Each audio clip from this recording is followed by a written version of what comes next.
안녕하세요. 저는 오늘 RAG를 위한 리트리버 전략이라는 내용으로 발표를 하도록 하겠습니다. 저는 얼거나이즈에서 최고 AI 책임자를 맡고 있고요. 10몇 년 동안 백엔드 엔지니어로 일하다가 지금은 AI 이렇게 하고 있네요.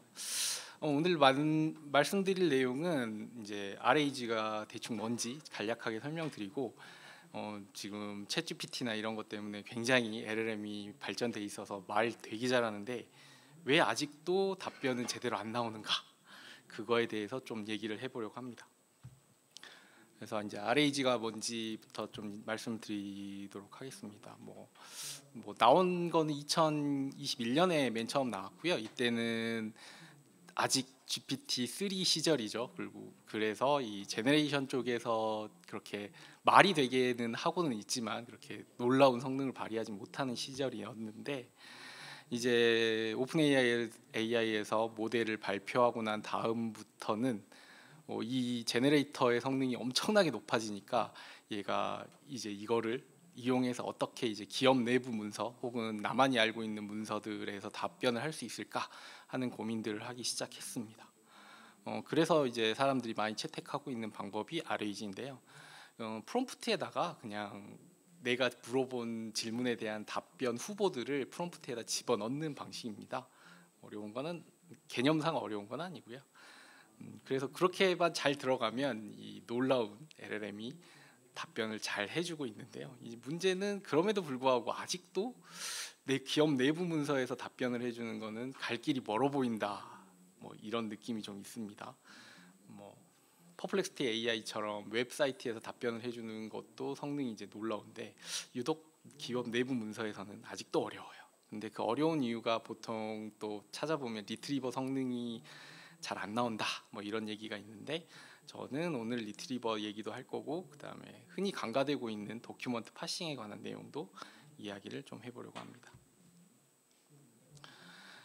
이 발표 자료를 이제 한참 만들고 있었는데 저번 주 화요일이었죠. 이제 오픈 AI에서 리트리벌 어시스턴트 API의 리트리버를 발표했다는 소식을 듣고 망했다 이렇게 생각했는데, 그래서 바로 출근해서 이제 바로 확인을 해봤죠. 근데 보고 난 느낌은 뭐냐면 우리가 고민하고 있는 게 지금 남들도 여전히 어렵구나 라는 생각이 좀 들었고요. 그래서 날로 먹을 수 있었는데 날먹하지는 못했고요. 이게 법령 관련된 문서 인터넷에 다운받아 가지고 그 오픈 AI 그 어시스턴트 API 이용해서 넣어서 확인을 해본 결과인데요. 이렇게 전자발찌 부착 명령에 어쩌고 저쩌고 물어보면 이 문서에 대해서 답을 해줘야 될 것 같은데 답을 제대로 못 해주고 있어요. 보면은 표에 있는 숫자 내용도 틀렸고요. 네. 전반적으로 숫자가 틀렸으니까 당연히 답변 내용은 틀렸습니다. 네. 왜 이런 일이 벌어질까요? 무려 오픈 AI인데. 먼저 우리가 다루는 문서에 대해서 한번 먼저 고려를 해봅시다. 주로 기업 내부 문서라면은 PDF 혹은 워드 문서, 엑셀, 아래 한글 등등이 있겠지만 요 세 개를 다 비슷해 보여요. PDF 같은 경우에는 얘가 문서를 작성하기 위한 시스템이 아니에요. 조판 시스템이지. 출력용 시스템. 그러니까 이렇게 우리 눈에 이렇게 보인다 그래서 글이 절대 그 순서대로 있을 거라는 보장이 없습니다. 그래서 다단 같은 경우에 깨지기도 하고 그렇습니다. 레이아웃을 잘 알 수 있으면 좋겠는데 레이아웃은 잘 몰라요. 그다음에 헤더 푸터 정보도 없습니다. 그리고 목차 같은 경우에 이제 가끔씩 이제 메타 정보로 있기도 하지만 없는 경우가 대부분이고요. 테이블 같은 경우는 그냥 글씨예요. 그냥 글씨에다가 그림 입혀놓은 겁니다. 그래서 절대 테이블이라는 것도 알 수가 없어요. 이제 이런 문서를 우리는 다뤄야 해요. 워드로 가면 좀 낫냐? 아무래도 좀 낫죠. 왜냐하면 얘는 조판 시스템이 아니니까요. 근데 현실에서 우리한테 들어오는 기업용 문서는 사실상 조판 시스템처럼 써요. 그래서 워드 문서를 열어보시면 위에 제목도 있고 이렇게 시스템적으로 잘 되어 있죠. 그거로 스타일 잘 맞춰서 문서를 작성을 안 합니다. 그런 거랑 상관없이 그냥 눈에 보이기만 그렇게 보이게 만든 문서들이 상당히 많고요. 테이블 같은 경우에도 뭐 머지드 셀이 많죠. 그리고 이쁘게 얼라인을 맞추기 위해서 그냥 테이블이 아닌데 테이블 안에다가 글씨를 집어넣기도 하죠. 자, 그러면 태생이 테이블인 엑셀은 어떠냐? 얘도 마찬가지예요. 이거 테이블이 아니에요. 그래서 이런 문서들을 가지고 우리는 답변을 해야 됩니다. 그러니까 글이 어디 있는지도 모르고 이게 테이블인데 테이블인지도 모르고 깜깜한 상태에서 이제 찾아봐야 되는 거죠. 이런 문제점을 오픈 AI도 똑같이 겪고 있었을 거라고 생각을 하고 이제 몇몇 문서만 올린 시스템에서는 뭐 이렇게 해도 잘 동작을 하겠죠. 근데 아까 봤던 것들은 사이테이션이 이제 뭐 고치겠지만 깨져서 나와서 그걸로 테스트는 못 해봤고 사이테이션이 깨지지 않은 예제를 좀 찾아봤어요. 그래서 뭐 쿠다 API 문서를 올려놓고 질문을 해봤더니 사이테이션이 나오더라고요. 그래서 사이테이션이 어떻게 잡혔나 이렇게 딱 봤더니 문서의 그 제목이 아니라 목차 부분을 찾았어요. 우리가 원하는 대답은 목차에 있지 않겠죠. 어쨌든 목차 부분을 찾았고 그다음에 뭐 페이지 번호나 이런 건 제거했는데 이게 전체 페이지가 아니고 일부분만 잘랐고 자른 그 일부분 페이지도 뭐 이렇게 의미가 이렇게 있게 자르지는 않았더라고요. 그렇게 자르면 잘 안 됩니다. 네, 당연하게도 잘 안 되겠죠. 그래서 우리 시스템에다가 저희 제품에다가 했는데 다행히 잘 나왔어요. 네, 자, 이렇게 나오기 위해서는 지금 잠깐 말씀드렸다시피 이게 문서를 좀 이해할 수 있는 방법이 필요합니다. 그리고 그 이해할 수 있는 방법이 굉장히 많은 노가다와 꼼수와 뭐 이런 것들도 점철이 되어 있는데 그 중에서 테이블을 어떻게 다룰 것인가 이 부분을 많이 물어보셔가지고 테이블 쪽 얘기를 좀 해보려고 합니다. 먼저 오픈 AI에다가 넣을 때 테이블은 MD로 넣으면은 잘 된다. 이거는 많이 알려져 있을 겁니다. 그래서 아까 그 문서 그대로 뭐 좀 간략하게 하긴 했지만 MD로 넣어놓고 질문을 하면 질문이 잘 됩니다. 자, 근데 모든 걸 MD로 하면 진짜 잘 될까요? 네. 실험을 이제 해보신 분들은 아시겠지만 테이블이 조금만 커져도 얘가 헷갈리기 시작합니다.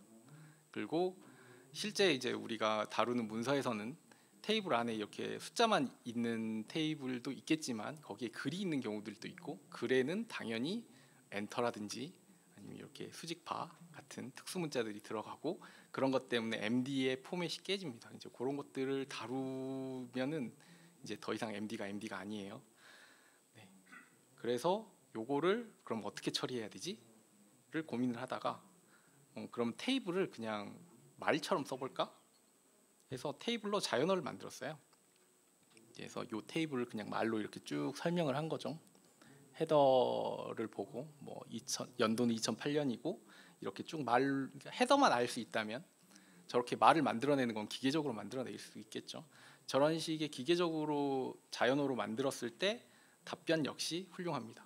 저렇게 했을 때 장점은 뭐냐면 머지드 셀이나 아니면은 큰 테이블 혹은 뭐 좀 복잡해진 것들에 대해서도 얼마든지 헤더만 제대로 잡을 수 있다면 처리가 가능하다라는 거죠. 그리고 후수를 하겠지만 리트리버에서도 이렇게 했을 때 이제 훨씬 잘 잡는 경우들이 있고요. 그래서 테이블을 다루기 위해서는 그 문서를 이제 이해하는 데 필요한 일부 기술들이지만 이렇게 많은 기술들이 들어갈 수밖에 없어요. 아까 말씀드렸다시피 테이블이 아니라 그랬잖아요. 그래서 테이블이 어디 있는지를 확인을 해야 되고요. 그다음에 그 영역을 이제 셀별로 잘 뜯어서 셀로 이제 잘 구축을 해야 되고요. 그게 만약에 간단하다라고 판단이 들었다면 마크다운으로 처리하면은 간단해지지만 만약에 복잡하다라고 판단이 되면 거기서 어디가 헤더인지를 찾아야 돼요. 그거는 뭐 간단히 생각하면 첫 번째 컬럼이 헤더가 아니겠냐라고 하지만 세상은 그렇게 호락호락하지가 않습니다. 머지드 셀도 있고 헤더가 2개, 3개 막 이렇게 된 데도 있고 열 중간에 들어가는 것도 있고 네. 물론 이거를 완벽하게 잘했다면 네, 이제 큰 기업이 됐겠지만 저희도 열심히 실제 더러운 데이터들이랑 싸우면서 노하우를 열심히 쌓고 있습니다. 굉장히 어려운 일이다라는 거를 말씀드리고 싶은 거고요. 이제 리트리버 얘기를 또 하겠습니다. 그렇게 해서 문서를 이제 적당한 크기로 자르고 그 다음에 뭐 구조와 언스트럭처드 데이터를 스트럭처를 잘 이해할 수 있도록 만들고 이제 다 좋았어요. 그러면은 이제 질문을 하면 이제 질문에 답변이 될 만한 것들을 찾아서 프롬프트에다 집어 넣어줘야 되죠. 근데 답변이 될 만한 걸 어떻게 찾을 수 있을까요? 가장 간단한 건 그냥 ES에다 물어보는 거죠. 근데 ES에다가 물어보는 거는 뭐 그냥 등장한 키워드가 나오는 거니까 뭐 그냥 직관적으로 이해가 가죠. 근데 질문이 꼭 키워드가 나온 데서만 나올 수는 없잖아요. 네. 이런 스파스 리트리버의 한계도 물론 명확하고, 그래서 덴스 리트리버들이 이제 나왔죠. 뭐 DPR이나 뭐 오픈AI 임베딩이나 뭐 이런 것들을 써서 이제 그런 것들도 보면은 비슷비슷합니다. 어떤 데이터셋은 뭐 BM25가 이기고, 어떤 건 자기네가 이기고, 어떤 건 뭐 앙상블 했더니 다 이기고, 실제 고객 문서로 가면 비슷해요. 네. 어떤 때는 얘가 이기고, 어떨 때는 얘가 이기고, 막 그렇습니다. 그거를 보여줄 수 있는 내용이 요건데요. 이제 저희가 이제 고객들의 공개는 안 되겠지만 고객들의 문서와 고객들의 질문들을 수집해서 벤치마크를 해봤습니다. 그래서 파란색은 BM25, 빨간색은 그냥 임베딩, 여기는 오픈AI 임베딩으로 했지만 임베딩, 그 다음에 노란색은 앙상블한 거, 그 다음에 초록색은 제목까지 앙상블한 거, 이렇게 해봤습니다. 천차만별이죠. 네, 이게 어렵습니다. 그래서 이 고객 문서와 질문에 따라서 이 웨이트를 자동으로 조정할 필요가 있어요. 네, 그런 것들을 어떻게 하는지도 네, 실제 세계에서는 어려운 일이고요. 여기까지 했다면 이제 그러면 뭐 DPR이든지 뭐든지 이런 리트리버를 학습을 시켜보면 더 성능이 좋아질 수 있지 않을까? 논문 많잖아요. 덴스 리트리버에 관한 논문. 자, 근데 이게 실제 세계에 보면 또 어느 문제가 있냐면, 자, 이런 거를 학습을 시키기 위해서 뭐 크게 두 가지 방법이 있을 겁니다. 하나는 크로스 인코더, 하나는 바이 인코더. 뭐 잠깐 설명드리자면 크로스 인코더는 질문과 컨텍스트가 한 개의 모델로 들어가서 답변이 나오는 거고, 바이 인코더는 각각 들어가서 각각 계산된 다음에 나중에 합쳐지는 방식인데요. 크로스 인코더는 실제로 쓸 수가 없어요. 왜냐면은 이 컨텍스트가 수십만 개, 수백만 개인데 이거를 실시간에 질문 하나 할 때마다 이걸 모델에 다 태운다, 이건 불가능한 일이잖아요. 그래서 애초에 크로스 인코더는 고려 대상이 아닙니다. 자, 바이 인코더라고 해서 그러면은 모델을 잘 학습을 할 수 있을까요? 아까랑 비슷한 문제가 발생을 해요. 자, 우리가 데이터를 열심히 모아서 좋은 모델을 만들었어요. 그래서 야 짠 하고 배포를 해서 문서를 짜고, 그러고 와 성능이 괜찮다. 절대 세상은 그렇게 끝날 리가 없죠. 아쉬움이 발생하고 데이터는 더 쌓이고 또 학습을 시킬 겁니다. 그러면 10만 개 되는 컨텍스트 벡터, 100만 개 되는 컨텍스트 벡터를 다 업데이트를 해줘야 될까요? 사실상 힘들죠. 네, 그래서 컨텍스트 쪽 벡터 역시 학습이 불가능합니다. 그래서 이런 모양이 될 수밖에 없어요. 퀘스천만 학습이 될 수 있는, 되게 기형적으로 보이는데 뭐 학습이 또 그 문제만 있는 건 아니에요. 학습 데이터를 만들어야 되는데 이게 질문이, 그러니까 여기서 정답셋은 질문과 이 질문의 후보입니다. 근데 이 달걀과 닭과 달걀의 문제인데, 이 리트리버가 굉장히 똑똑하다면 대부분을 맞출 거고, 그러면 틀린 것만 걸러내도 굉장히 좋은 이런 답변 셋을 만들어낼 수 있을 거예요. 근데 성능이 안 좋아서 학습을 시키려고 학습 데이터를 만드는데 그렇게 쓸 수는 없겠죠. 근데 사람한테 질문을 만들어 그러면 엄청 힘들겠죠. 근데 요새 세상은 우리 GPT님이 다 해주시니까 GPT로 데이터를 생성할 수 있습니다. 되게 좋아요. 그래서 생성을 했어요. 근데 네거티브 데이터는 어떡하지? GPT로 네거티브 데이터를 만들어 그러니까 페이지를 주고 이 페이지에서 답변이 나오지 않을 만한 질문을 생성을 해봐. 죽어도 못합니다. 안 돼요, 잘. 뭐 나중에 되면은 할 수도 있겠죠. 근데 적어도 지금은 잘 안 돼요. GPT-4 안 됩니다. 그래서 포지티브 데이터는 대량으로 생성이 가능한데 네거티브 데이터를 생성하기가 어려워요. 그럼 또 다시 생각하는 게 이 페이지 1번 페이지에서 만든 정답을 2번 페이지의 네거티브 샘플로 쓸 수 있지 않을까? 네, 그렇지 않는 경우가 많습니다. 그걸 사람 눈으로 하기에는 필요한 데이터가 너무 많고요. 그래서 웬만하면 포지티브 데이터만 가지고 학습을 할 수 있었으면 좋겠어요. 네, 그렇다 보니까 로스 펑션은 저렇게 될 수밖에 없습니다. 또 네, 이거를 그냥 뭐 바이너리 크로스 엔트로피 같은 경우로 사용을 하면 모델이 망가질 수밖에 없어요. 왜냐하면 포지티브밖에 없으니까. 네, 그래서 벡터끼리 비교하는 MSE나 코사인 인베딩 로스 같은 걸 쓸 수밖에 없어요. 되게 논리적인 비결이죠. 근데 이게 동작을 할 것 같지가 않잖아요. 암만 생각해도. 네, 되게 삐꾸고. 그래서 실제로 해봤습니다. 네. 보시면 빨간색이 퀘스천 인베딩이고, 다시 한번 말씀드리지만 베이스라인은 오픈 AI 인베딩을 썼습니다. 그 이유는 그게 성능이 제일 좋아서가 아니라 그 컨텍스트 윈도우가 제일 길어서. 네. 빨간색은 질문에 대한 인베딩이고요. 파란색은 이제 문서 컨셉트에 대한 인베딩입니다. 이거를 이제 2차원으로 이제 PCA를 해본 거고요. 명확하게 갈려 있죠. 그래서 빨간색이 저 파란색 쪽으로 보낼 수 있다면 이 모델이 워킹할 거다라는 생각이 든 거고, 네, 두 번째 그림이 실제로 초록색이 모델을 통과한 퀘스천 벡터들입니다. 워킹을 하는 것 같습니다.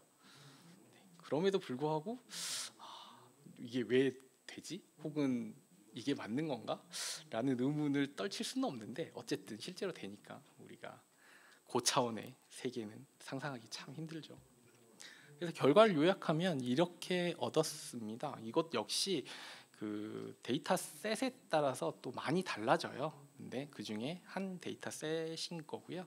탑3 기준으로, 그러니까 실제로는 탑3나 탑5를 넘어갈 수가 없어요. 다른 논문에 보면은 막 탑 100 뭐 이런 것들을 쓰긴 하는데 우리는 프롬프트에 넣어줘야 되는데 프롬프트에다가 물론 지금은 128K GPT-4가 나왔기 때문에 이제 뭐 100페이지 집어넣을 수 있을지 모르겠지만 어쨌든 그럼 돈이 참 비싸잖아요. 그래서 현실적으로 탑3나 탑5 정도가 한계인데 그 정도에서 10% 5% 정도의 리트리버 성능을 올라간다는 것을 확인할 수 있었습니다. 이거는 사실 앙상블 하기 전이고요. 그다음에 앙상블 하면 더 높은 성능 개선을 기대할 수 있겠죠.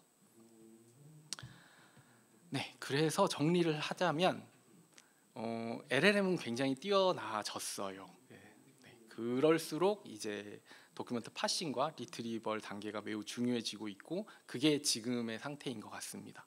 그래서 이 리트리벌 쪽 성능이 실제 이제 제네레이티브 앤서에서 굉장히 중요한 컴포넌트가 되고 있고요. 세상의 문서의 형태는 굉장히 다양하기 때문에 그거를 다루기 위한 노하우가 많이 필요하다. 특히 기업용 문서에 대해서는 경험들이 많이 필요하다라고 생각을 합니다. 그리고 리트리버는 다룰 때 뭐 우리 그냥 인터넷에서 있는 것처럼 그냥 인베딩 써서 하는 것보다는 앙상블 해야 되는 거고, 앙상블로도 성능이 안 되는 거는 트레인을 해야 되는데 이게 실제 데이터는 굉장히 많고 지저분하고 업데이트에 제약이 많고 그렇기 때문에 학습할 수 있는 이런 형태 자체에 많은 제약이 있을 수밖에 없다. 네, 여기까지가 저희가 얻은 결론이고 그 내용을 발표드렸습니다.